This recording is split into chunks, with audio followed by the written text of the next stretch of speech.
Good morning, good afternoon, and good evening to all of you guys, wherever you are. Welcome back to my channel. Thank you so much for the support I'm getting so far. All you guys added it to your stories. I appreciate every single one of you as the Lord Harold movement grows. Awesome.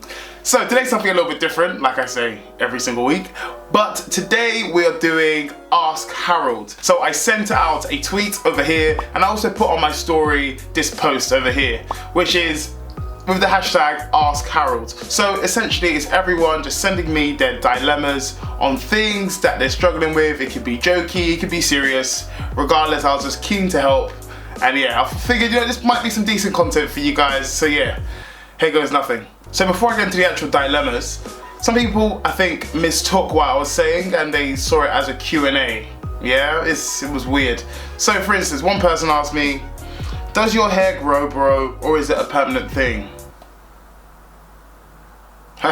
Another person asked me, another person just said, I miss you too. Another person asked me, where are you from?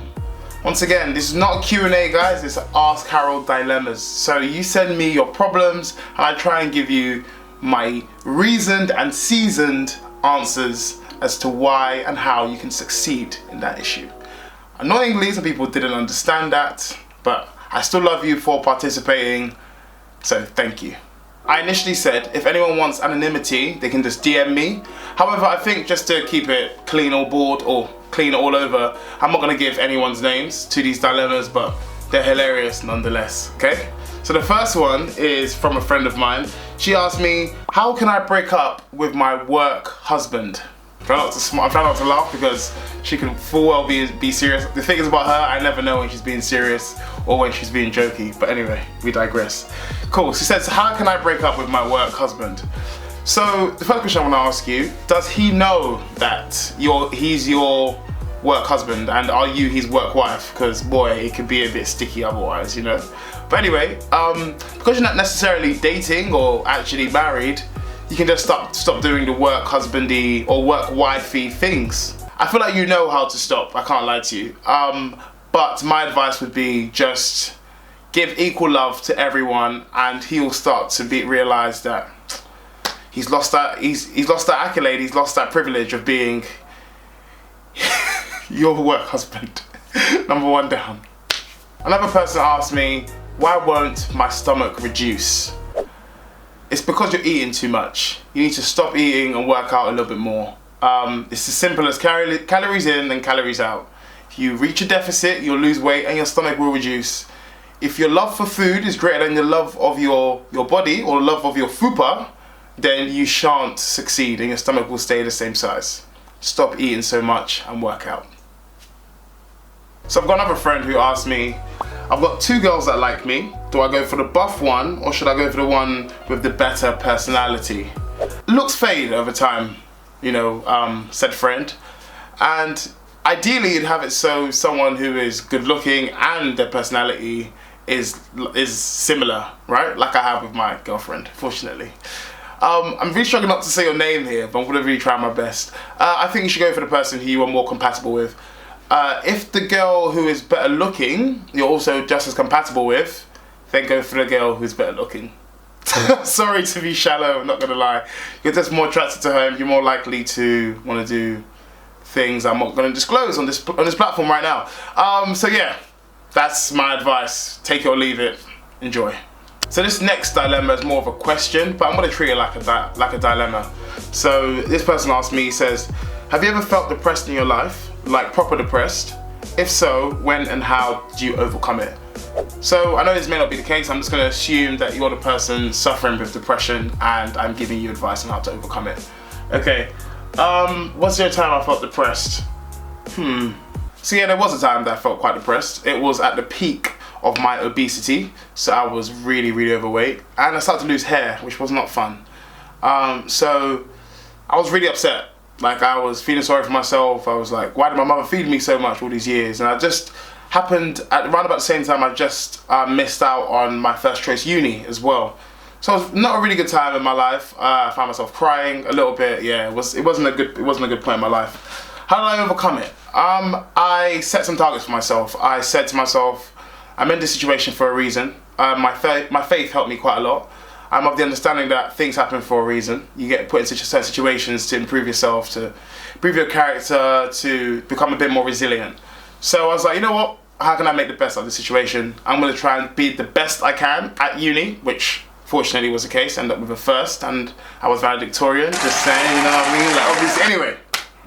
What else? I also said, you know what? If I can't just sit around sobbing and complaining, let me actually do something about it. So I went about, did loads of research on how I can lose weight, the best workouts I can do to maximize my weight loss, etc., etc.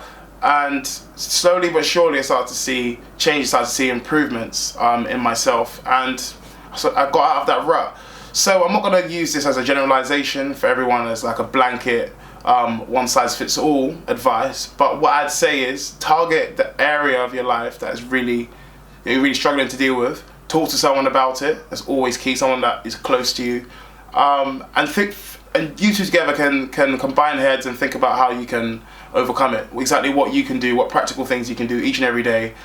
But you have to help yourself. You have to want to overcome it. You have to want to not fall into that rut.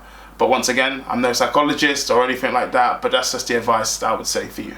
Also, actually, one extra thing, he does say in this, like, proper depressed, so I would say get help from a professional. They know way more than me. Psychologists, psychiatrists, I don't know, I couldn't tell you which one. Anyway, either one of them will be able to help you with what you're going through. I'm always speak to a professional. You would if you have a serious injury, so treat your physical as the same way you would your mental. So go and see someone to help. I'm sleeping with 4 guys, but now pregnant. Who is the father? I am worried. Okay. Oh boy, I don't even know where to begin with this one. I feel like I'm on the Maury show. Like what? First of all, I can't tell you who the father is. Okay, you need to go and get one of those tests. What are the tests called? Paternity. I thought that was the case. You'll get a paternity test and sort that out. I don't know who the father is. You're worried? Yes. Okay, cool. You should be worried. Yeah, there are a lot of people involved in this. You're gonna have yourself plus Maury and the 4 guys on the stage, yeah?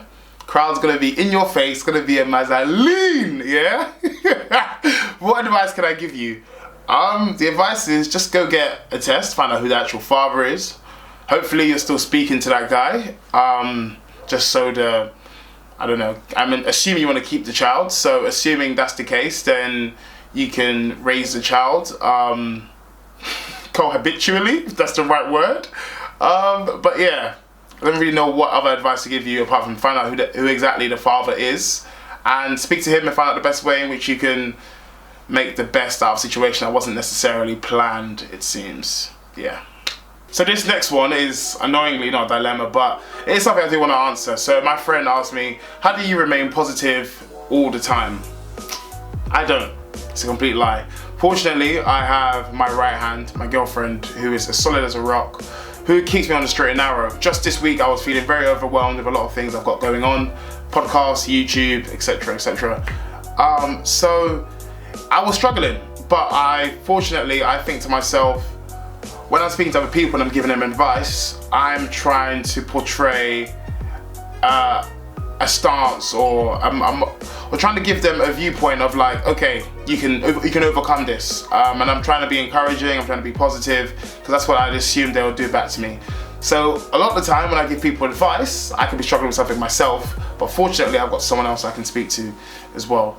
So I'm not always happy, but I just try and find the best out of the worst situations, because that's life for you, isn't it? You're always gonna find some bad times. It's a roller coaster, so you gotta make the best out of the worst. So this next question is actually not a dilemma, unfortunately. However, if I don't answer it, this person has promised to not take part in future discussions, so I'm playing the long game here. So she asked me, do you like your name? Cool. So my name is Harold, and I am a 6'4" black guy. So it's not the kind of name you would necessarily associate with someone with my build on the outside. However, I like to think I'm fairly unique, I'm fairly different, and I think the more you get to know me, you'd be like, oh, I think the name Harold suits you. And that's actually what happened to me. So yeah, I do like my name. In fact, no, I don't like my name. I love my name. Thank you, mother. What's the secret to getting a 2 KD on shipment 24/7? So for those of you who don't know what this is a playlist on Call of Duty Modern Warfare. And I tend to do very well on it. I'd say first and foremost you should use the MP5. MP5 and kill chain. MP5, kill chain and overkill. So you got that shotgun, the R90 I think it is. That's how you have to start. And then you have to go full on try hard. So drop shot in, jump shot in, slide in, all them things, yeah? C4s as well, you have to have 2 common, you know, the vibrations. So yeah, that's the pack, you know, that's how you have to start. Secondly, you need to be as good as me. So that's difficult, I can't lie to you, but with great practice, you'll get there. So this dilemma says, how do I stop being addicted to porn? Okay, so this one's quite a serious one, and I think it's one that's not spoke about enough in both the male and the female community. First and foremost, I want to say, if I'm going to be like a real dickhead, I couldn't think of another word, you can literally just stop doing it. Like, believe it or not, you can just stop going on websites, to put your phone away and stop doing it. But I'm not going to just say that. So there is a bit more practicality to it, and similar to literally anything in your life, you have to want to do it. You have to understand that there's going to be a big sacrifice, and by that I mean it's going to feel as though you're giving up smoking or anything like that. You're going to feel like you are seriously giving up something. Your body is crying for it, because you've been used to doing it for years now. It's not going to just change over a course of a week or a month. This is something that I've been tackling myself, and yeah, definitely getting much better, I can tell you that. It's definitely doable, and I can promise you that. That's the best thing I can tell you right now. It's definitely doable. What I'd say is you need to spot where your triggers are. So for instance, if you see a TV advert and you see a bit of cleavage, you're like, oh, I'm gonna go up to my room or the toilet. You'd be like, nope. You have to be able to spot what triggers you to go ahead and do those things, right? So that's the first part. Second part is your phone. Your phone is with you at all times. You can be drastic. It's if you're really keen to stop watching pornography, then you'll be drastic with the things you need to do. You can put your phone in the other room, leave it there on its own. If you use it for your alarm, fair enough, fine. But you can even set curfews for yourself. If you're with a partner, give the phone to them at say 10, 11 o'clock. That way you're completely stopped from doing it. And lastly, what I'd say is keep yourself busy. Because when you're busy, you're able to, you literally don't even think about it. An idle mind is where the devil loves. The idle mind is the devil's playground, as the Bible says. So, you know, when you're idle, you tend to do things that you wouldn't normally do. So the aim is really keep yourself busy, set yourself curfews, and be attentive with yourself. There are triggers which sets you off, like I said earlier. So be aware of those, and I promise you, it won't be plain sailing by any means, but you will overcome it as much as you want to. You have to help yourself first and foremost. So yeah, hopefully that helps. Oh, sorry, one last thing on that as well. Get an accountability partner. So reach out to someone who you can trust, and you can tell them each day that you've faltered or you've prevailed against not watching pornography. And just be honest with them, be honest with yourself, be honest with them, and they'll give you advice day by day. Hopefully they are overcoming it, they have overcome it themselves. Even if they're going through it as well, you guys can help each other. So accountability is key, because that's half the battle, I think, being able to say to other people. So yeah, man, if you want to reach out to me as well, you know who you are, saying this question, yeah, just message me, and I'll be more than happy to keep you accountable. A really good friend of mine has said, why do guys think sending the eyes emoji, so that's the side eyes emoji, is an acceptable way to make the first move, please? Okay. Alright. So I'm speaking, but I've definitely been guilty of doing this in the past. Long before I secured my wonderful girlfriend. Why do they think it's okay? Okay, first of all, not all guys are as confident as you want them to be. So sending the eyes emoji is a bit like a tentative way of saying, hey, are you interested? Like, let's chat. And it's also a lazy way of saying, hey, let's chat. I think they think it's acceptable because it's not really too serious. Hopefully it's a way of you checking that your banter levels like against theirs. Perhaps you'll keep going with emojis, like just be an emoji chat. I think some people like that. I don't know. I've been long out the single game. I couldn't even tell you. So yeah, that's why I think some people are just not as confident as others to actually give you a pickup line. Because I think there is a pressure for a guy to give a really good pickup line that stands out from the rest. If they just say, hey, how you doing? Perhaps in the past they've just been burnt with people just not replying at all. So now they're giving it minimal effort because they get minimal responses as well. So yeah, that's why I think a guy might give you the side eyes emoji. It's not out of disrespect. It's more just feeling their way into the conversation because they don't want to get burned again. And last but not least, a family friend of mine, he says, how do you deal with the mother and girlfriend complex that exhibits in a Nigerian household? This is wonderful because I am Nigerian, and so is my girlfriend, and so is my mother. So I'd like to think I am well versed in this kind of situation. First of all, there is no love that compares to the love of a mother and their son. Yeah, it's incredibly difficult to overcome that love. Honestly, if I ran away from home, my mum would be right there chasing me in every single mile. My sister could do something and my mum would be annoyed. I can do something, my mum will forgive me right away. Like, sometimes I abuse it, not gonna lie. My sister watching this is gonna be like, yeah, you little. But yeah, it's true, right? So now you have both your mother who loves you, like honestly, to the end of the earth and back. And you also have a girlfriend who is beginning that same journey, who hopefully will be your fiance and then your wife. So what I'd say is, it's important that if your mother is one that loves quite hard, to ease them into the fact that they are now not your number one priority. You now have a girlfriend, so just speaking to them, communication is always key. Being honest, being like, hey, there's someone else I'm seeing, she's gonna be taking up a lot of my time. I do want to be serious with her, I want to see how far this goes, etc, etc. But also explain to your girlfriend that your mother is one who loves you very much. And so she might find it difficult at times to be so friendly or so polite when really she's just a little bit jealous at the fact that she's losing her little boy. So I think just communicating to both parties and helping them understand that you're in that next stage of your relationship, next stage of your life. So you're looking to your priorities have now shifted from mother to girlfriend, fiance, wife. So yeah, speak about it, and yeah, hopefully that'll solve things. And that, my friends, is the end of the video. Thank you so much for everyone who took time out of their day to put forward a dilemma or a question, even though I mocked you throughout the whole video. I appreciate your participation, don't you worry.